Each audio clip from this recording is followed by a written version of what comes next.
గణపతియే నమః. స్వర్ణలక్ష్మి నమస్తే అస్తు. పరబ్రహ్మ స్వరూపిణి రాజ్యం దేహి ధనం దేహి సర్వకామాంచ దేహి మే.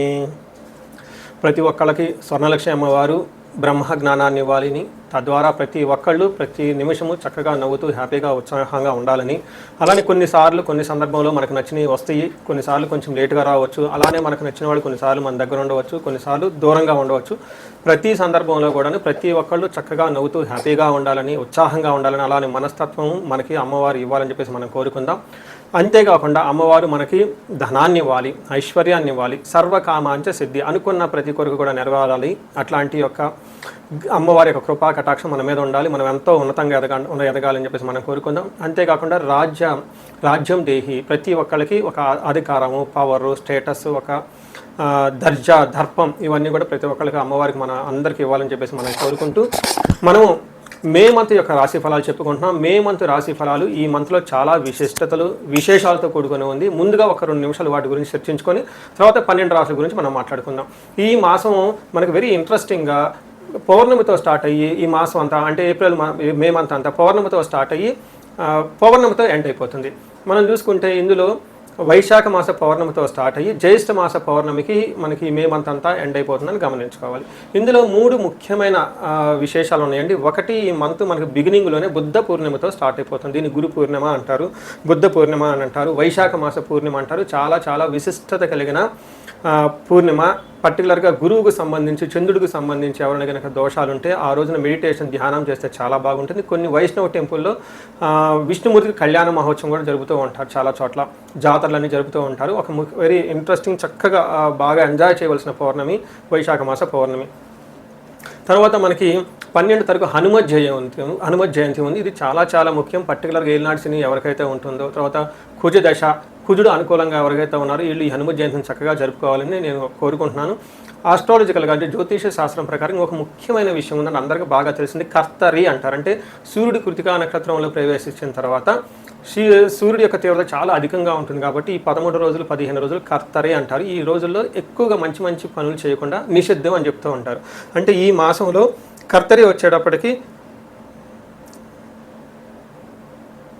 11వ తారీఖున కర్తరి స్టార్ట్ అవుతుంది, 28వ తారీఖు కర్తరి ఎండ్ అయిపోతుంది అనమాట. ఈ ఉన్న మధ్యలో 15-16 రోజులు మనం చూసుకుంటే కర్తరి అంటారు. ఈ కర్తరిలో జనరల్గా బావులు తవ్వటాలు, తర్వాత వ్యవసాయానికి సంబంధించిన పనులు స్టార్ట్ చేయటాలు, వివాహాలకు సంబంధించి లేదా కొంచెం గృహప్రవేశాలు లాంటివి చేయకుండా ఉంటే మంచిది.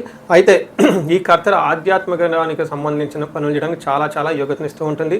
హోమాలు చేసుకోవచ్చు, విద్యారంభం చేసుకోవచ్చు, చాలా మంచి మంచి పనులు, ఆధ్యాత్మిక సంబంధించిన ఎలాంటి పనులైనా చక్కగా చేసుకోవచ్చు. అలానే ఇంటికి సంబంధించిన పనులు, పాత ఇంటికి సంబంధించిన పనులు అవన్నీ చక్కగా చేసుకోవచ్చు. ఆల్రెడీ అంతకుముందు వివాహానికి సంబంధించిన పనులు చేస్తుంటే ఈ టైంలో కూడా కంటిన్యూ చేసుకోవచ్చు. అయితే కొత్తగా మాత్రం కొన్ని విషయాలు మాత్రం చేయకూడదని చెప్తుంటారు. సో ఇందులో ఇంతే కాకుండా జ్యోతిష శాస్త్రం ప్రకారం 4 గ్రహాలు ఈ మాసంలో కూడా మారుతూ ఉన్నాయి. ఇది కూడా ఒక ముఖ్యమైన విషయం. మనం ఇక ముందు వీడియోలో ఈ 4 గ్రహాల యొక్క ఇంపాక్ట్ ప్రతి రాశికి ఎలా ఉందో మనం తెలుసుకుందాం. మనం మిథున రాశి చూస్తే ఇందులో ఉన్న నక్షత్రాలు మృగశిర 3-4 పాదాలు, ఆరుద్ర 1-2-3-4 పాదాలు, పునర్వసు 1-2-3 పాదాలు అంతా మిథున రాశిలో ఉంటారు. పేరు బలం బట్టి చూస్తే ఇందులో కా, కీ, కు, ఖం, జ్ఞ, చ, కే, కో, హ అన్న లెటర్స్ అంతా కూడా మిథున రాశిలో ఉంటారు. మనం ముందుగా చెప్పుకున్న విధంగా 4 గ్రహాలు మారుతూ ఉన్నాయి. అందులో ఫస్ట్ మారేది కుజుడు 11వ తారీఖున, 14వ తారీఖు వచ్చేటప్పుడు శుక్రుడు, 15వ తారీఖున 2 గ్రహాలు ఒకేసారి మారుతూ ఉన్నాయి. అవి కూడా సూర్యుడు ప్లస్ బుధుడు అని మనం చెప్పుకోవచ్చు. ఈ యొక్క గ్రహాల మార్పు వల్ల మనకి లఘు గోచారము లేదా సూక్ష్మ గోచారం అన్న కాన్సెప్ట్లో మహర్షులు మన గ్రంథాలు ఏం చెప్పారో ముందుగా తెలుసుకొని ఆ తర్వాత ఒక్కొక్క గ్రహాన్ని గురించి వివరించుకుంటూ వద్దాం.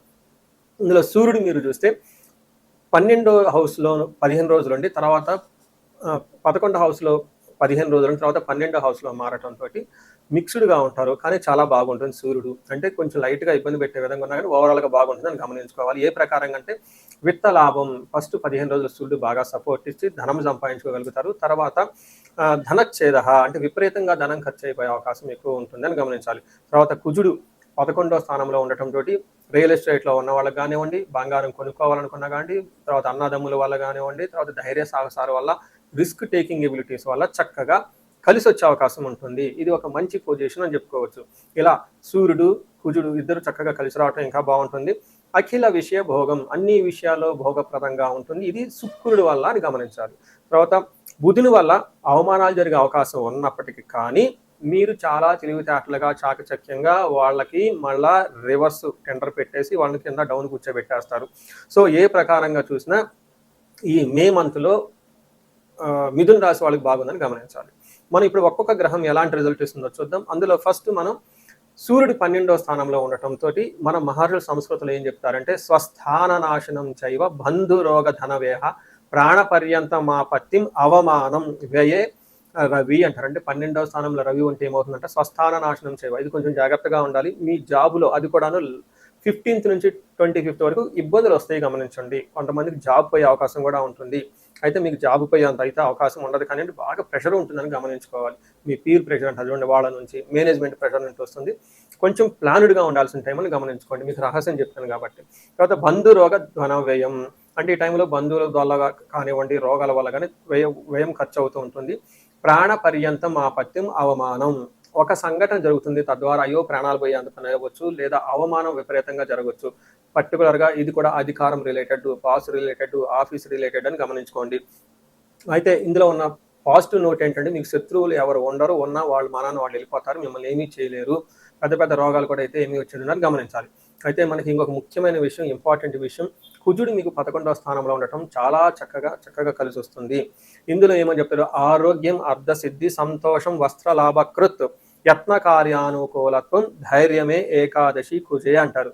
అంటే కుజుడు 11వ స్థానంలో ఉండి చాలా బ్యూటిఫుల్గా అద్భుతంగా మీకు సపోర్ట్ చేస్తూ ఉన్నారు. ఇలాంటి సపోర్ట్ ఎప్పటికో వస్తుంది, మళ్ళీ సంవత్సరం వరకు వస్తుంది, అంత మంచి సపోర్ట్ ఇస్తూ ఉన్నారు. ఇందులో ఏం చేస్తారు, ఆరోగ్యం బాగుంటుంది, ధనలాభం బాగుంటుంది, సంతోషం బాగుంటుంది, షాపింగ్ చేసి మంచి బట్టలు కొనుక్కుంటారు. యత్న కార్యానుకూలత్వం, మీకు ముందు కొంచెం జాబ్లో ప్రాబ్లంగా ఉంది అని చెప్పుకున్నాను కాబట్టి అయితే కుజుని వల్ల కొంచెం క్లవర్గా ఉండేసి మంచి ఎఫర్ట్ పెడితే అనుకున్న పనులు సాధించుకునే అవకాశం కూడా ఎక్కువ ఉంటుంది. ఓవరాల్గా మనీ బాగుంటుంది, విజయవంతంగా ఉంటుందని గమనించుకోవాలి. ఇంకొక విషయంలో జాగ్రత్తగా ఉండాలి, డిస్ట్రక్షన్ ఆఫ్ ఫైనాన్స్ కూడా చూపిస్తుంది. అనుకోని విధంగా మీరు కూడబెట్టిన ధనం పోయే అవకాశము, నగలు పోగొట్టుకునే అవకాశం ఉంటుంది. ఇప్పుడు పెళ్ళిళ్ళ సీజన్ కాబట్టి అటు ఇటు ట్రావెల్ చేస్తూ ఉంటారు కాబట్టి 1-2 సార్లు మీ నగలు లేదంటే కష్టపడి సంపాదించుకున్న ధనాన్ని చాలా జాగ్రత్తగా పెట్టుకోండి. పోగొట్టుకోవటం చాలా ఈజీ. మీకు తెలుసు, కష్టపడాలంటే కొన్ని నెలలు కష్టపడితే కొద్దిగా గొప్ప కూడబెట్టుకొని మనం సంపాదించుకోగలుగుతాము. అయితే ఇలా సంపాదించుకున్న దాన్ని జాగ్రత్తగా పెట్టుకోవడానికి ఇంకా ఎక్కువ కష్టపడాలి, పోగొట్టుకునే అవకాశం ఎక్కువ ఉంటుంది కాబట్టి జాగ్రత్తగా ఉండండి. శుక్రుడు మీకు ఫస్ట్ హౌస్లో ఉండటం అగైన్ ఇక్కడ చాలా మంచి చేస్తూ ఉన్నారు. ఇందులో అర్ధలాభాచ స్త్రీ సౌఖ్యం పరస్త్రీ సంగమం తద యత్న కార్య లాభ స్యాత్ జన్మగే భృగునందని అని చెప్తారు. అంటే దీంట్లో ఏమవుతుంది, ధనలాభం వస్తుంది, మనస్సౌఖ్యంగా ఉంటుంది, పరస్త్రీలతో లేదా పరపురుషుల నుంచి సపోర్ట్ బాగా వస్తుంది. అంతేకాకుండా చేసిన పనుల వల్ల ధనలాభం వస్తుందని గమనించుకోవాలి.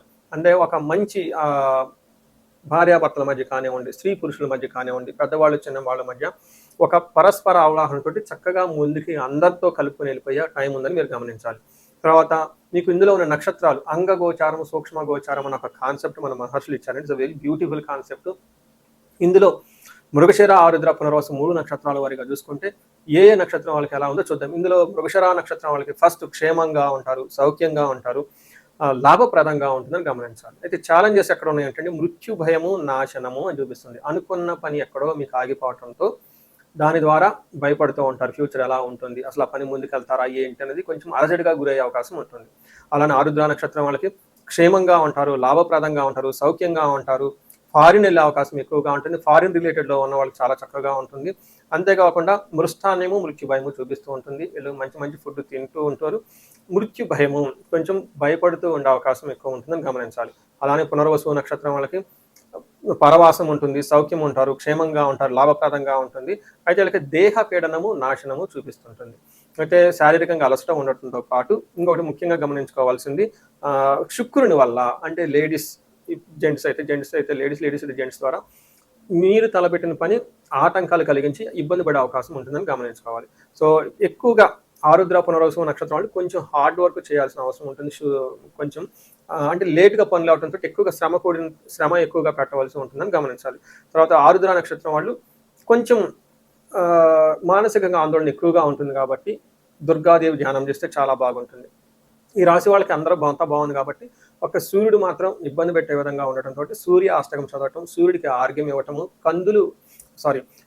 మనకి గోధుమలు ఒక ఆవుకి తినిపించడం లేదంటే దానం చేయడం ద్వారా మీకు చాలా బాగా కలిసి వచ్చే అవకాశం ఉంటుందని సూర్య నమస్కారాలు చేయండి. సో మీ రాశి వాళ్ళకి దాదాపు ఒక 75-80% బాగుంది కాబట్టి మంచి రాశి బాగుంది. ఎవరికైనా ఇంకా ఏదైనా కనుక ప్రాబ్లం ఉంటే ఈ రాశి వారికి ముఖ్యంగా ఎవరైతే ఏజ్ 35-45 మధ్యలో ఉన్నారో వాళ్ళకి ఒక రీసెర్చ్ గ్రూప్ లాగా స్టడీ చేస్తున్నాను నేను. ఎవరికైనా గనక ఆర్థికంగా ఇబ్బందులు పడిపోతూ ఉంటే స్వర్ణలక్ష్మి విశేష హోమం అని ఉంటుంది, దాన్ని చక్కగా జరిపించుకోండి. తద్వారా మీకు బహుముఖ ఆదాయము వనరుల ద్వారా వచ్చే అవకాశం ఉంటుంది, మల్టీ సోర్సెస్ ఆఫ్ ఇన్కమ్ వస్తుంది. అంతేకాకుండా భార్యాభర్తల మధ్య చాలా చక్కగా అన్యోన్యంగా ఉండాలి, అభివృద్ధి జరగాలనుకున్నప్పుడు అన్యోన్య దాంపత్య పాశుపత అభిషేకము లేదా విశ్వావసు గంధర్వరాజ అభిషేకం అని ఉంటుంది, దాన్ని చక్కగా జరిపించండి. అంతేకాకుండా చాలాసార్లు మేము చండీ హోమాలు ఎక్కువ జరిపిస్తూ ఉన్నాము. లాస్ట్ మంత్ చూసుకుంటే చాలా చండీ హోమాలు చేసాము. ప్రతి ఒక్కళ్ళు కూడా శత్రు బాధలు ఉన్నా లేదంటే కోర్టు వ్యవహారాలు సరైన అటిడ్ కాకుండా మధ్యలో ఆగిపోతున్న మీరు ఆఫీసుల్లో ఒక మంచి మేనేజర్ లెవెల్ పొజిషన్లో ఉండి సీనియర్ పొజిషన్లో ఉన్న మీ మీద ప్రమోషన్ రాకుండా అడ్డుపడుతున్న వేరే వాళ్ళు మీకు కావాలని ఇబ్బంది పెడుతున్నా కానీ ఇలాంటి వాళ్ళు చండీ హోమం చేయించుకున్న, అలానే రాహు దశ ఎవరికైతే నడుస్తుందో వాళ్ళంతా రాహు అంతర్దశలో వాళ్ళు ఉన్నారో చండీ హోమం చేయించుకుంటే చాలా బాగుంటుంది. అంతేకాకుండా ఇది పిల్లలకి అకాడమిక్ టైం కాబట్టి మనకి విద్య బాగా రావడానికి మనకి 3 రకాల దేవతలను ఉపాసన చేస్తూ ఉంటారు జనరల్గా.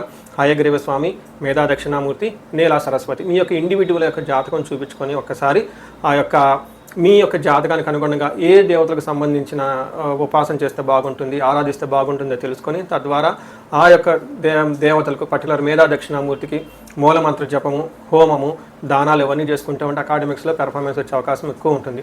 ఇవి కాకుండా మీకు ఎలాంటి సమస్య ఉన్న, కాలసర్ప దోషం ఉన్న, పర్టికులర్గా వివాహానికి ఇది మ్యారేజెస్ టైం కాబట్టి మీకు 28 సంవత్సరాలు 27 వచ్చి ఇంకా వివాహం కాకపోవట్లేదంటే ఖచ్చితంగా ఏదో ఒక దోషం ఉంటుంది. అవన్నీ చూపించుకుంటూ ఉంటే చూపించుకొని పరిహారాలు చేయించుకుంటే తీవ్రతను బట్టి చక్కగా పెళ్ళే అవకాశం ఎక్కువ ఉంటుంది. ఇవి కాకుండా మీ లైఫ్ అప్పటిదాకా 35 ఇయర్స్ వరకు చాలా బాగుంది, మాకు 35-45 మధ్యలో ఉండి అనుకోని విధంగా మేము మధ్యలో కెరీర్లో ఆగిపోయాము, స్టాగ్నేషన్ పీరియడ్ వచ్చింది, కన్ఫ్యూజన్ వచ్చింది, ఎటెల్లలో అర్థం కావట్లేదు అనుకున్న వాళ్ళు ఒక్కసారి జాతక చక్రం చూపించుకొని ఎందుకు ఇది వచ్చింది, దానికి ఏమైనా శాపాలు ఉన్నాయా లేదంటే ఏమైనా గ్రహ దోషాలు ఉన్నాయో తెలుసుకొని ఆ శాపాలు ఆ గ్రహ దోషాలు తీసేసుకుంటే లైఫ్ 10 ఖచ్చితంగా ముందుకెళ్తూ ఉంది. ఇంకా ఒకటి, ఎవరికైతే ఏలినాడు శని, అర్ధాశ్రమ శని, తర్వాత అష్టమ శని నడుస్తూ ఉందో వాళ్ళందరూ కూడాను చక్కగా సంపూర్ణ శాంతి పూజలు చేయించుకోవాలని చెప్పేసి, మీకు ఎలాంటి సమస్య ఉన్నా కానీ దానికి చక్కటి పరిష్కారం ఉంది. ఎలాంటి కన్ఫ్యూజన్ ఉన్నా దానికి పరిష్కారం మీ జాతకంలోనే ఉంది. చక్కగా పరిష్కారాలు చేసుకొని మీరు జీవితంలో 10 అంతలు ముందుకు ఎలా ఎదగాలని, మీకు అష్టైశ్వర్యాలు కలగాలి, భోగభాగ్యం కలగాలి, చక్కగా సమాజంలో ఉన్నతంగా ఉండాలని చెప్పేసి నేను కోరుకుంటున్నాను. నమస్తే.